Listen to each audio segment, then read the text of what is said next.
Today I'm joined by Anthony David Vernon. Anthony is a master's in philosophy. He has a background in history, and today we're talking about the assumption of debt. Anthony's written a book about the assumption of debt. It's a series of meditations and poetry in this book. I'd recommend giving it a read, giving it a look.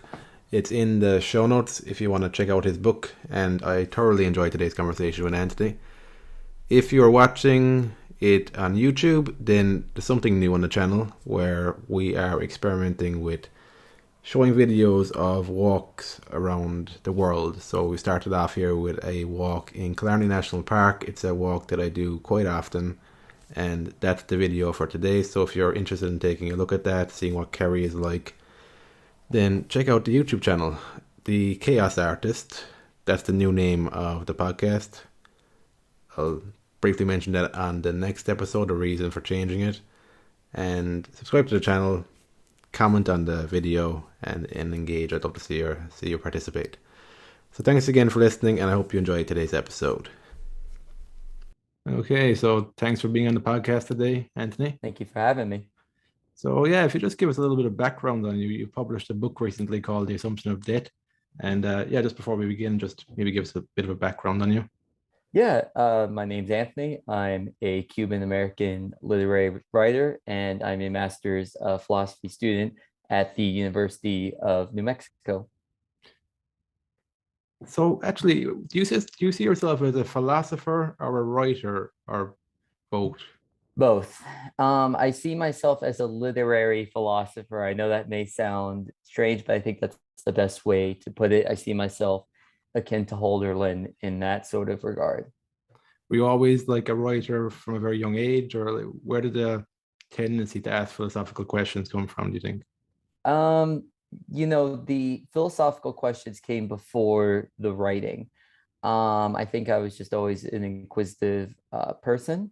I was told as a little kid I was always the type of person to go up to anyone and everyone and just start engaging in conversations, asking questions, trying to get to know them. So I think that began first. I mean, the very first job I wanted as a little kid was a paleontologist. So I always wanted to sort of dig and The investigate. past. So obviously that's gone a very different sort of realm of investigation, less sort of physical and scientific per se, but nonetheless, I think that tendency is still there.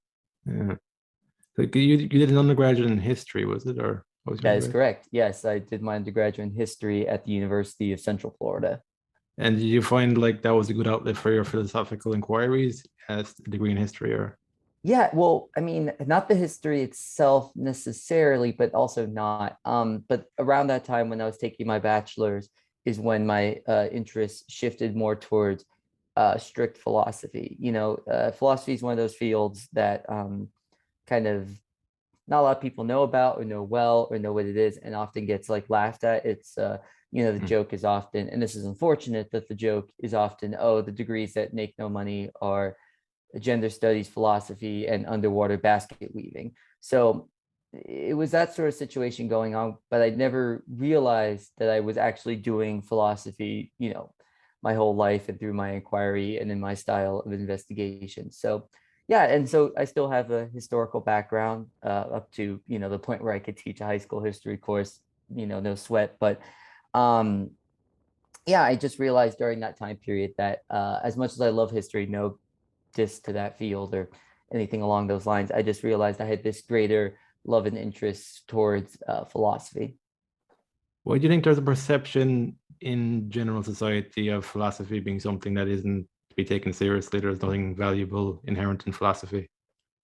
Yeah, and certainly I actually I had well, I want to say professor, but that's not the right word. A teacher of mine who has his doctorate, which is why I want. He's a doctorate of theology, and he actually wrote a letter of recommendation of mine for me to come to the University of New Mexico, and I kind of gave him updates on what I was doing because I still keep in touch with him, and he was talking about how Christianity could defeat any philosophy, right? So I went to a Christian school, and so the mentality around philosophy was that even though obviously that's not true, you have guys like Aquinas, Boethius, obviously so on and so forth, many Christian philosophers who incorporate these things. At least the mentality in my school was that philosophy was this thing that would attempt to undermine uh, Christianity and Christian values. And so it was not one of those things I was exposed to well. I took one high school history class and we watched the movie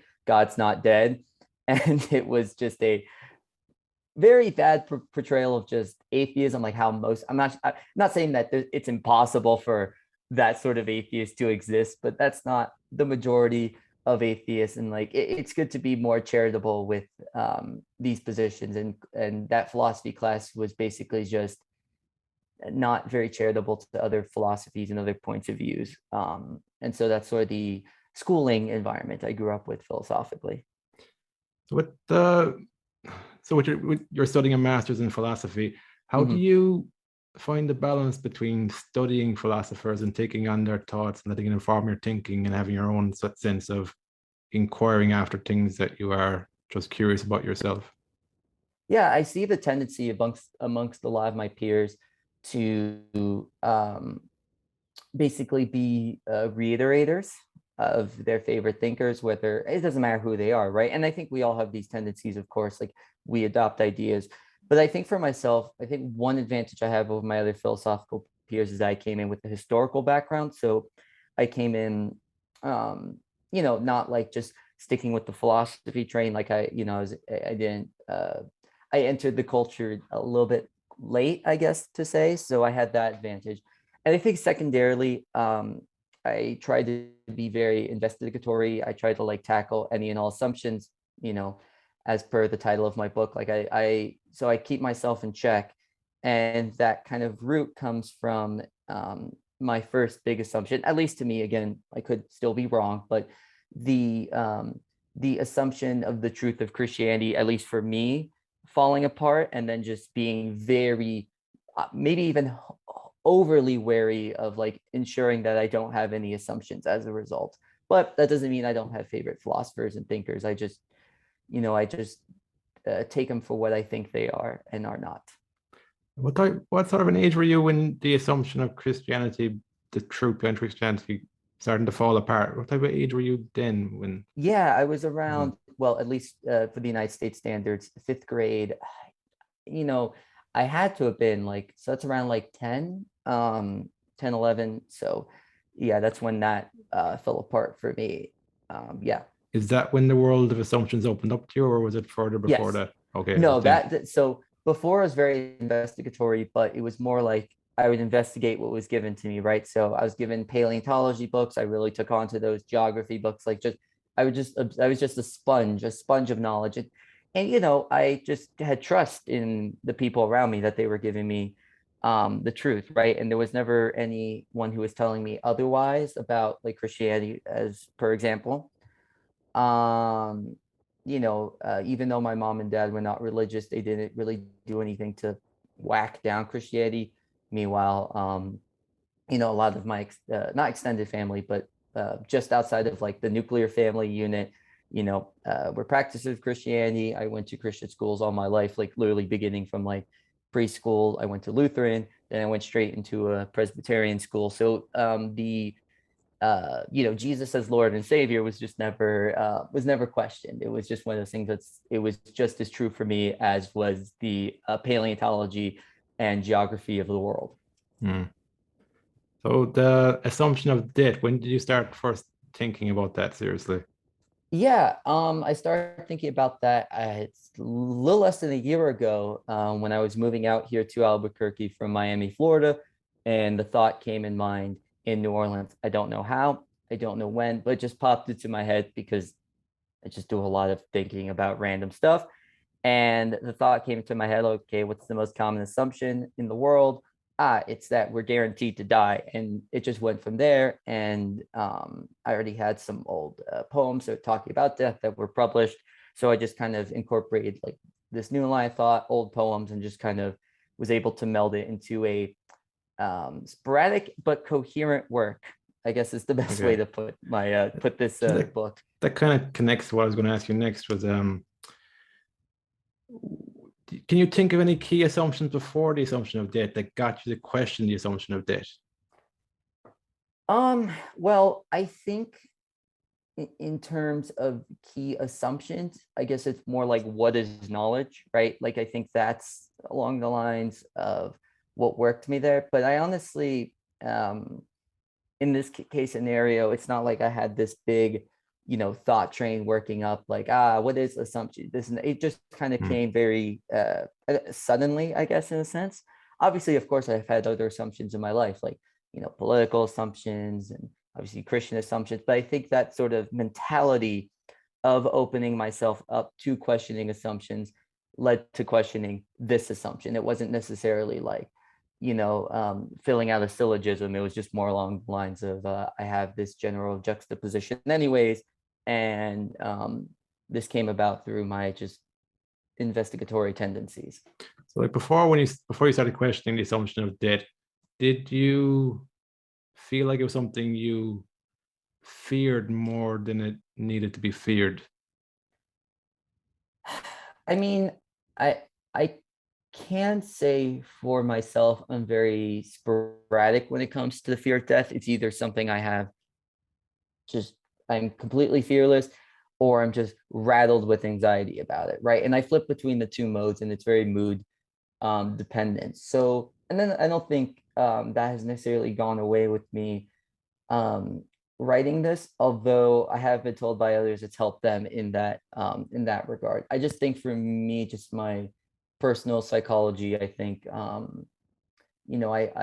fluctuate between a lot of tendencies of like very like solid and strong within myself and to the complete opposite. And so I think, that sort of comes with it. But, overall, I think, taking on death as an assumption in its variety of definitions can be relieving for people, both assumingly and from what I've been told personally.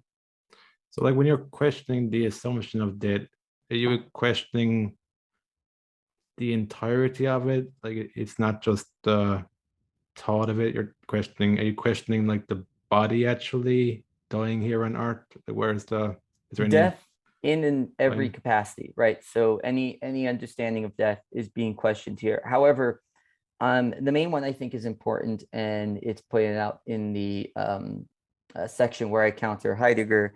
It's more that I asphyxiate death more with Heidegger's definition of demise, which is a wiping of all existence, right? So for me personally, that's how I view death, right? It's like the ceasing of existence in its totality, right? Whereas opposed to other people view death differently. Obviously, I think when let's say someone who believes in afterlife, right? They assume a bodily death, but they don't assume a soul death or a spiritual death or whatever you want to call it. But I think even that bodily death, that's an assumption, or having spiritual death can be an assumption, right? So I'm working through all these the assumption of death. I think the most important one is the ceasing of existence, but I do counter the other ones because I think they're also assumptive. Which part do you find the most challenging? Because for me personally, I haven't put a lot of thought into the assumption of death, but I would find the physical realm, the body dying, as the most challenging to think about, or yeah, Yeah, think about, I frame. yeah, I think that's for a lot of people, but the way I think about it is like this, right? Like we have analogs, right? So let's take the immortal jellyfish, right? Right. That jellyfish does not suffer from cancer. It doesn't deteriorate. Obviously, they can die because they can be whacked out and stuff like that. But the biological capability for immortality is already there, right? Obviously, does our biology have it at this point in time?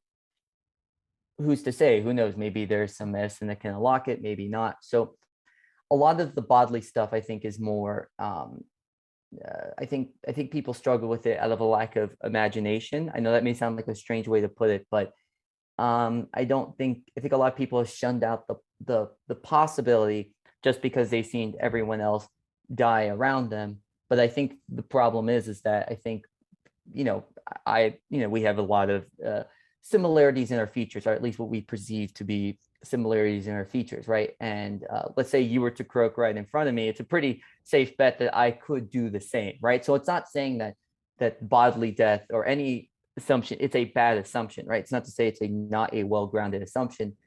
But in regards to bodily death, the two assumptions are the issues of imagination and theoretical possibility with how we could extend our bodily existence. And the second being that assuming that you are like all other people, will die like all other people, assuming that you almost are those other people when you are not. You are a separate entity from those people, and therefore your functionality may not be the same. As unlikely as it may be, it may not be the same. Okay. Now, that's an interesting point with the jellyfish. I didn't actually know that. I was looking into that. So they have the immortality in their genes, which is obviously they can still get killed. Yeah, You can go yeah, from but they don't kill they them. don't they don't suffer from, because the main issue with bodily is the degradation of the body, right? Like our Hmm. cells degenerate, and also there's the issue of cancer, right? The immortal jellyfish does not have that issue, right? That's what aging comes from. It's the deterioration of cells. So if cells don't deteriorate, you're fine. Hmm. Yeah. Um, so what are so I think a part of the reason why philosophy isn't taken seriously by the masses maybe is because they don't necessarily see the implications of how it changes how you interact with the world. So from this assumption of death, what have been some of the implications in your life and the changes in how you actually interact and perceive the world from it? Yeah, I mean, for me, the byproduct is more a matter of guilt, as oddly as that may sound, right? Because Guilt, is it? yes, guilt is it, yes, Okay. because the way I see it, right, is that guilt becomes more important in an immortal life, right? Because if you die, your guilt will go away at some point, right? Like you will not always have to carry the burden of one's guilt or one's regret and so on and so forth. But in an immortal life, like this is something that you will always have to carry with you if you like keep it on you, right? Mm. And so for me, I see a psychological value in my own work and in philosophy, in just the way I go about philosophy in general, right? I mean, not that I don't engage in questions of metaphysics or epistemology in this, but I think for me, I more importantly care about the psychology behind philosophical implications, and that sort of what I hope people get out of this is um, a psychological understanding, and hopefully one that improves their their psychological well-being. So,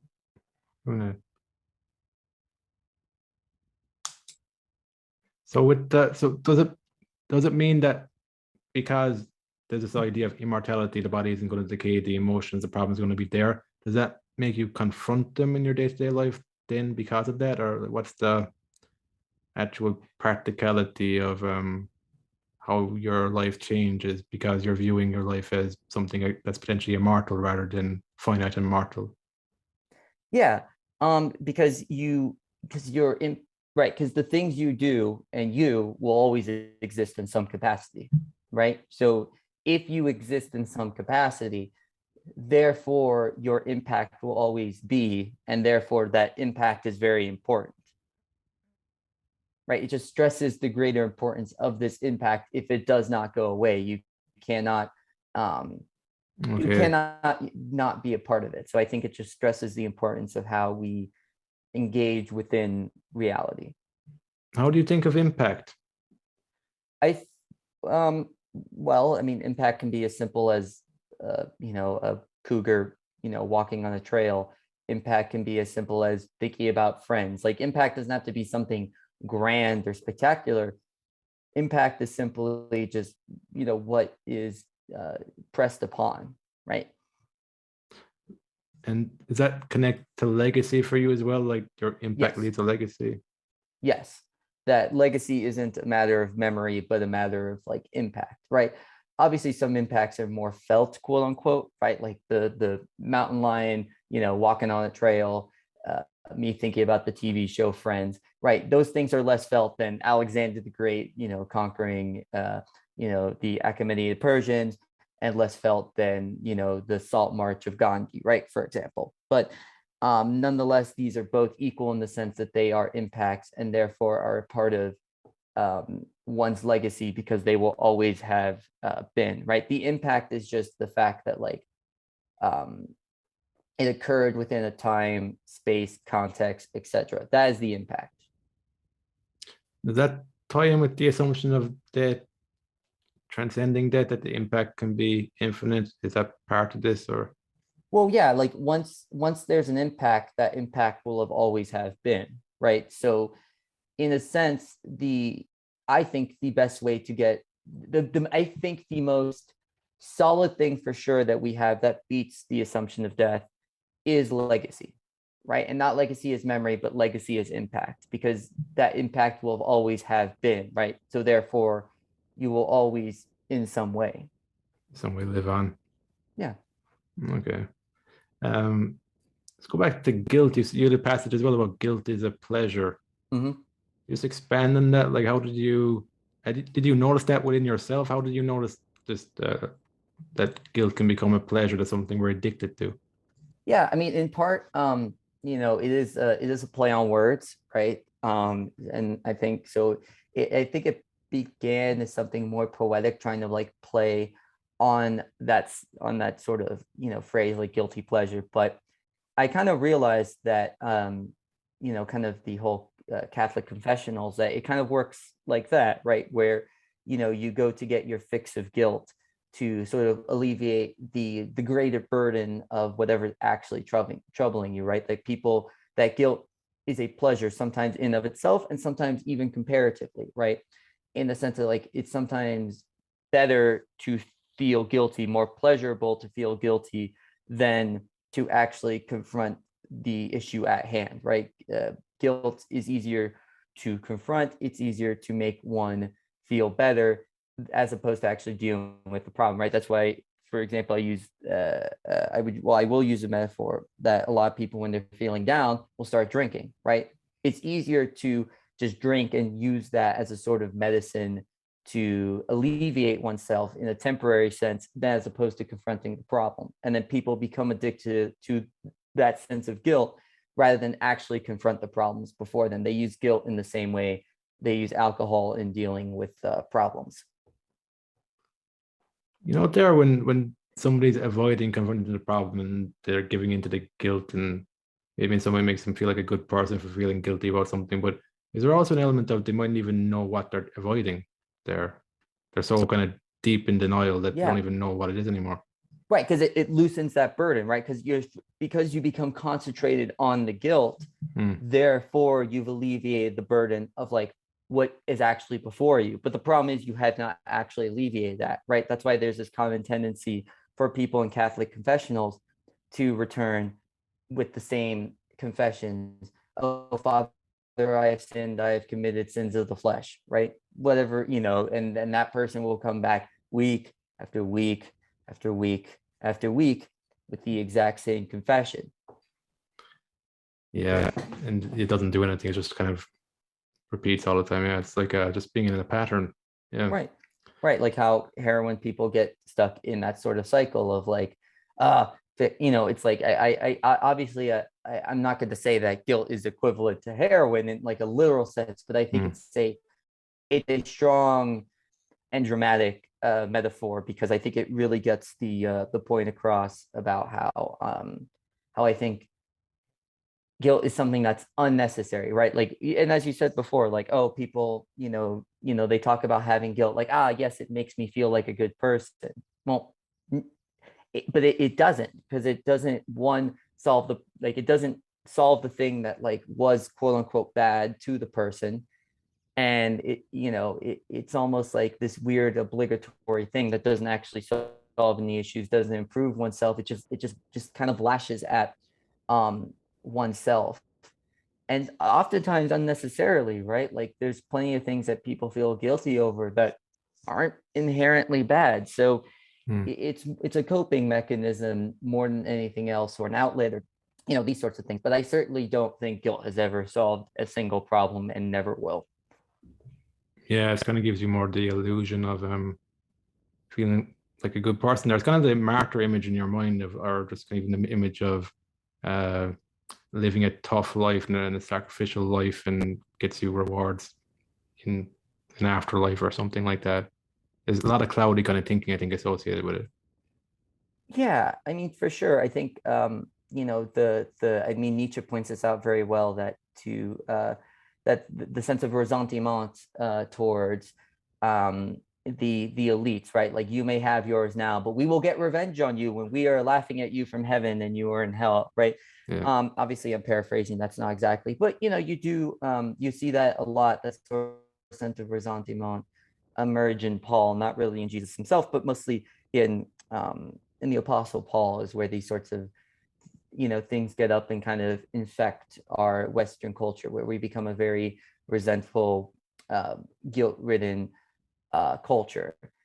And I think that's something that needs to be shoved to the wayside, and you think would be shoved to the wayside with secularism, but that hasn't been happening, right?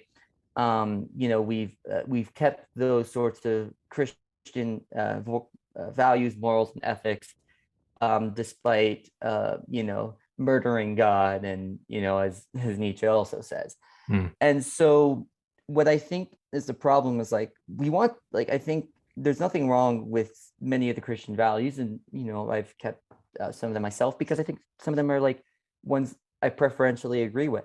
Hmm. I think the problem is that, like, guilt doesn't help you help people, right? Like, one of the best ways to help people is honestly pretty coldly, right? If you One of the best organizations for helping people out is Peter Singer's The Life You Can Save. There's no sense of guilt there. It's just very cold. It's like, look, what you should do, just live your life as you live it, maximize your resources, your income, etc. Like, just do that sort of stuff. I'm not saying, like, you don't have to chase riches, but just live your normal life.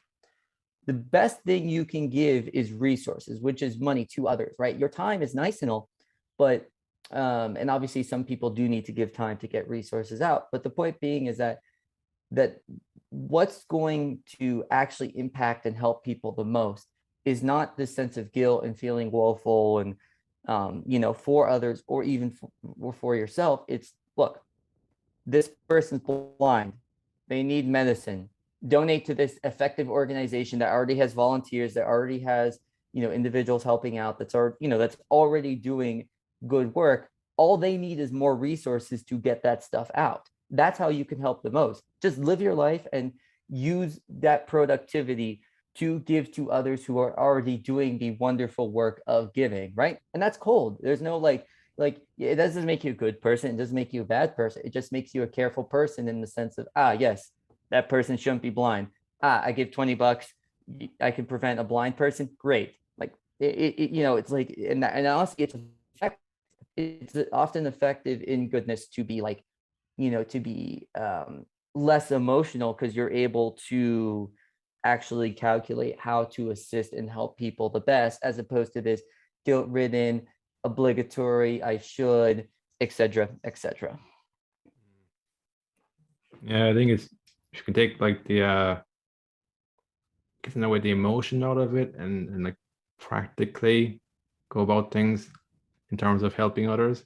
Because I think part of the problem is like projecting your own feelings onto other people, and I think when you can start removing that, you can see things a bit more objectively and clearly, and not assume things, I suppose, as much. But just going back to the assumption of death, there's one thing that's occurred to me over the years. I haven't expanded on it much though. It's like, how do I know I haven't died already? Did that did Well, that no, come how, to how mind for could you? you? Yeah, I mean, but the question being is that, okay, um, you're here though, yeah? Well, I thought about this as well in terms of, say, if everybody's experiencing a different version of reality, and you've Mhm. actually died in their reality already, but you just don't know it because you just got a different copy of reality. Right. But yeah, but the question there would be, okay, that would be, I guess, most akin to like reincarnation, right? Like, so you're not dead, right? I really don't see the problem here. It's like you're not dead. Like, you did not even die in that capacity. Like, oh, I died in another reality. Well, no, No, you didn't. You're in reality. You're not dead. Like, what other reality would there be? Like, right. Like, there's no, the Plato's world of forms isn't more or less real than the Earth. It's just different, right? Hmm. The Matrix is not more or less real. It's just different. So you die, like there's always those movies like you die in the game, you die in real life. Like, no, you're just dead in both. You're just dead in reality. You're just, when you're just dead. So yeah, But I find that kind of funny where people are like, oh, I die here, but like, but you're still alive. It's like, no, you didn't die then. You're what I found with that is that I haven't expanded that much, but it kind of takes the charge out of this kind of, when I hadn't even thought about that, I had this kind of assumption that that's going to be really painful and it's going to be like uh, a complete end to everything, nothingness. mhm. But when I thought of it like that, it was just like, how do I know for sure it's going to be like that? I could be dead tomorrow and like in a different reality and I wouldn't know any different.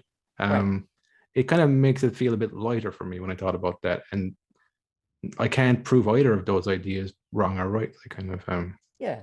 No, for sure. Like that's, I guess that's more akin to like, at least the way I see it, like that's more akin to, again, like a reincarnation thing, the way I see it. Like, okay, you die in this lifetime, but you carry on to the next, and so on and so forth, right? So and I'm not anti or pro reincarnation. I think it's a possibility, but um, that's a tough thing to say of how it would work, what the mechanisms would be, etc. But hmm, yeah, for sure. I think again, like I don't even diss the idea of an afterlife, right? As someone who's no longer Christian, I'm not even like I'm an agnostic individual. I don't know in this regard. There could be reincarnation, could be afterlife, could be the eternal recurrence, could just be there's all sorts of variety of ways to get out of to live is to die, right? And I think a lot of people often even hold contradictory notions where it's like, ah, yes, I'm going to reincarnate, but also I'm going to die. Well, no, you're not dying, you're just restarting. okay. So where are you at now in your thinking process? Are you still elaborating on this, like on the assumption of death, or have you moved on to something else now, or where are Yeah, you? I'm gonna move on to other I think important topics. I think the one consistency that I hope for, I mean, I don't know where I'm gonna go from here, but the thing that I want to do the most is take a hammer and sort of smash the biggest assumptions we have, um, you know, uh, philosophically, or just, or the biggest assumptions in society, and just kind of take them apart one by one. And so I think starting off here is a good point, because I think this is the biggest assumption I will tackle, which is, living guarantees death. And it's a hard one for people because even then, I think, a lot of people will read this and may not agree with that premise, but I think may get something interesting or find a nice poem or something along those lines. But yeah, my goal is to just take very big assumptions, in terms of big, not in the sense of importance, but big in terms of their commonality, and just, you know, hammer them out, hammer them out, hammer them out, and more of it in a sledgehammer style, not a, not a little Home Depot hammer where you're just putting up a picture. So do you have any fear around like the implications of philosophy in your life, like when you actually see things and it changes your life dramatically? I mean, I think the biggest change in my life has been, well, not the biggest, I should scratch that. I think one of the biggest changes in my life has been the beginning of the philosophical pursuit with the collapse of Christianity as a meaning maker for me, right? Hmm. And it has made me obsessive with not wanting to fall into assumptions, which has yielded a lot of reward and a lot of just what's the word I'm looking for? A lot of like uncertainty in my own head. So it's like it comes with, I think, what I would perceive and preferentially as personal goods and bads. But overall, I mean, this is something I do, I highly enjoy engaging in the work of philosophy, and, being someone who will write philosophy and continue to do so. And so, yeah, for me overall, I want to be honest with myself about like how, sometimes I can overthink, and sometimes I become obsessive on like what I actually know, and so on and so forth. But it's also something that's quite enjoyable for me. So I wouldn't have it overall any other way. Maybe, I mean, if I could, I'd maybe change little pinpoints, but Mm, I would never want to erase philosophy as a part of my existence. yeah. How do you deal with uncertainty? Because a large part of philosophy is uncertainty. Because even what you're getting at here, I get the sense from you that you've come to realizations around the assumption of death, but you haven't got like a concrete, this is my final thesis on it. Yeah, I feel like I only deal in uncertainty, right? And again, it comes from just my personal psychology and experiences, right? Like I only deal in uncertainties. Okay. I don't really have a system I'm trying to set up. It's just more along the lines of think about it, right? I think that's I guess if I have a system, it's just think about it, right? Like don't don't rush into conclusions. That doesn't mean like obviously we have to move on and live our lives, and you can't just like, Yeah. I'm not a skeptic necessarily, but um, even though I used to be a skeptic, it was a real problem, and that's not it, What sort of it's problems not a did being a skeptic bring in your life? Like what sort of pain points do you have? it brought to the point where I couldn't really start from anywhere and really work from anything, right? Like when I was able to ignore my skepticism, like obviously I was able to live my life, play basketball, etc. But it was one of these things where it's like it caused a lot of anxiousness and sort of. Actually, with the skepticism, is it that you're because you're skeptical of everything, you've nothing to begin anything with? Is that what you're saying there? Or Well, yeah, obviously I was beginning, and I wasn't living like a skeptic. No one actually can, but it's more along the lines of like, right, like when I had these, like it would lead to a lot of like crises of like, epistemological crises, like there's the existential crisis, which is crisis of meaning, and then like I'd have that with the epistemological equivalent quite often. And just this worry about not collapse of meaning, but just uh like how could I know and what could I know? And I don't have a very traditional definition of knowledge per se, um, because even my definition of knowledge isn't about absolute certainty, right? I don't believe we can like um, I mean, I'm sure that like the only like I had like I can only really have like matters of faith when it comes to knowledge claims, right? I've equivocated knowledge to faith, and truth is something else that can't be made certain, right? Like like I have faith that there is truth out there, that there is a sense of certainty, but even the form of knowledge I've taken is still with uncertainties, but at least allows me to start somewhere, because through faith it's a matter of trust, right? I could trust that I exist. I can trust that the building I'm in is not going to collapse. I can trust that our internet connection is going to work, and that this Zoom meeting isn't going to drop. mm, So, right. So I've taken a very weird approach, because I think typically, at least in Christian theology, like faith is a form of knowledge, and I've kind of flipped on its head. It's like, no, knowledge is a matter of faith, and that's how I see it. That we don't that the things we know always going to come with a level of uncertainty, and that's okay, and you can move forward from that with a sense of trust. that's a good way of saying it. Knowledge is a matter of fate. So is that like allowing you not to cling to the knowledge as concrete then when it's a matter Yeah, of fate, is it? and that was the big struggle with my skepticism, right? Like where, because of the definition of using of knowledge, I was thinking of knowledge as absolute certainty, right? Hmm. But I did realize very linguistically that, oh no, people make knowledge claims all the time without certainty, or make knowledge claims feeling certain, but are making certain knowledge claims about things that aren't certainly true. Like Barack Obama is going to commit martial law and become the president again. Like Hmm. this is an actual American conspiracy theory that Yeah. occurred in some circles, and like, right, the people who were projecting that were like, they knew it was going to happen, but that doesn't mean there was any certainty of like it corresponding to reality. There was only a perceived trust and faith in that Barack Obama was going to commit martial law, Hmm. right? I don't see knowledge as corresponding to truth. I see knowledge corresponding to trust. Yeah, no, I think that's a good way of putting it. You can hold that a bit more lightly, and it's open to change and grow and evolve with your thinking. Like, Yeah, so no, it's good. yeah. In terms of just people in your life, how important have Like, have you like because like what you're talking about is very deep, and I even know that generally in society, if you ask people what their thoughts are on death, they'd have this kind of like this that's morbid. I don't want to go there. You're weird or whatever.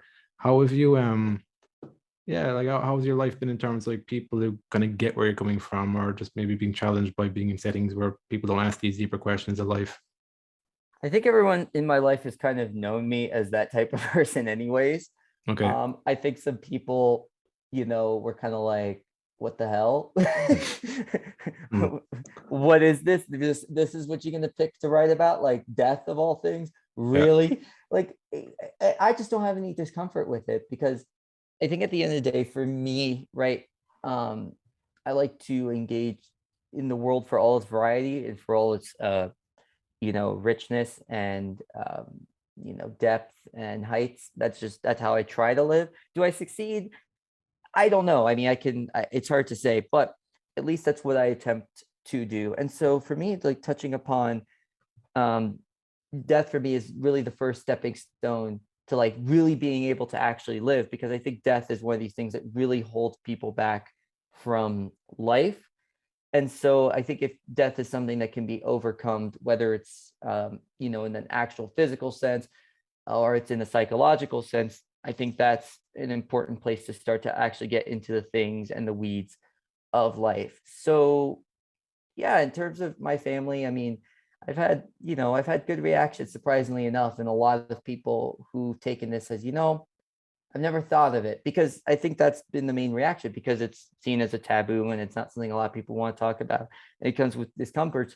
People avoid thinking about it. So, a lot of my supportive family, I don't think they've like, necessarily feel obligated, but they've wanted to, obviously, out of like love and care for me, as their family member or friend or et cetera, have engaged with this and have come out of it like,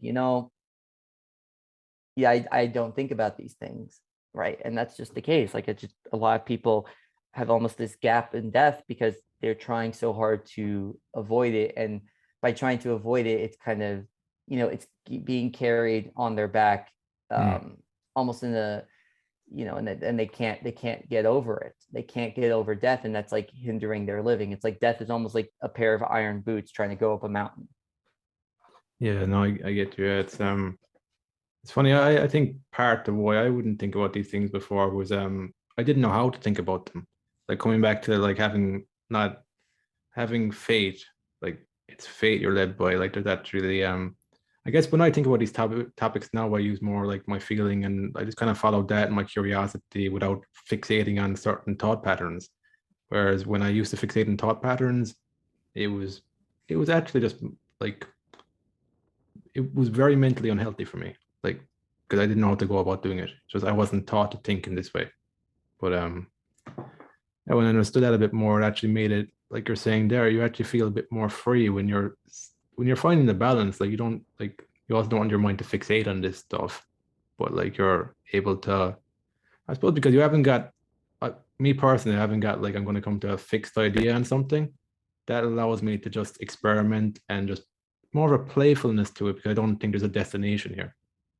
Yeah, I think the problem with like, to view that openness playfully, right? That's the problem with, I think, skeptic me. It's like I wasn't viewing that openness as a playful thing. I was viewing that openness as like a scary thing, when really Because it's it wasn't. unknown. Yeah, right. Like I was viewing the unknownness as like dangerous, when really it was just a play place. Hmm. Yeah, I get that. Yeah. There's also this vulnerability attached to the unknown as well. That's part of why it's Sure. I mean, yeah, I mean, every time, I mean, at least the sport I like to play is basketball, right? Every time I'm playing basketball on like a concrete court, I could get a concussion. Obviously, it's the most dangerous and most physical sports, but the risk is still there. I could tear my ACL, I could, break my knee, right? There's a vulnerability in that place and space, but at the same time, like I've still yielded a lot of enjoyment from exploring that place, like trying to like try out new shots and dribble in new ways, and just learn how to play deep, right? Like learning the intricacies of that vulnerable place, right? And I think some of our most rewarding play is vulnerable. I think so, yeah. Yeah. Just, yeah, but vulnerability can be challenging. But it's Yeah, yeah, for you're sure. true. It's true. You have any like advice for somebody younger who has got this drive towards philosophy, and they might be in a place where philosophy isn't deemed as something you should pursue? There's nothing inherently worth in that. You have any advice for somebody like that? Yeah, I mean, I think it's dependent on, the individual for sure, because if someone wants to keep, does not want to do, for example, they enjoy philosophy, but they just want to keep it as a hobby, well, keep it as a part of your life. Like there, like there's just keep pursuing it. Like I just recommend books and areas to engage. Now, if someone wants to make that their profession, I mean, who am I to tell them which way the wind should blow? Hmm. So yeah, I guess that's more how I feel. Like I'm not my only advice is, you know, you'll figure it out, right? Like whatever it may be. At least for I myself, like, I don't know if I'm going to do, I probably won't do a doctorate in philosophy. I'll probably do a doctorate in a different field, because I will still be engaged in philosophy. I still will be writing philosophy. I'll still have formal training in philosophy. But for me, I think, philosophy is not just the degree program philosophy at a university, right? There's a variety of ways to engage with the creation and extrapolation of understandings. And some of the most important are just going out into the world, right? In a sense that, at least for me, some of the most fruitful thought and thinking is just done, in activity while hiking the Sandias over here. So I just would say, to any younger person interested in philosophy, if it keeps up your interest, why not? you're Yeah. not you're not no one you're not living anyone else's life. Like you're not living your dad's life, you're not living your superintendent's life. Like, and I made that mistake myself for a long time of just doing what I thought would like balance making sense and balance not making sense. But ultimately, it's been more rewarding actually following my eudaimonia, or what makes me flourish. So Hmm. I think if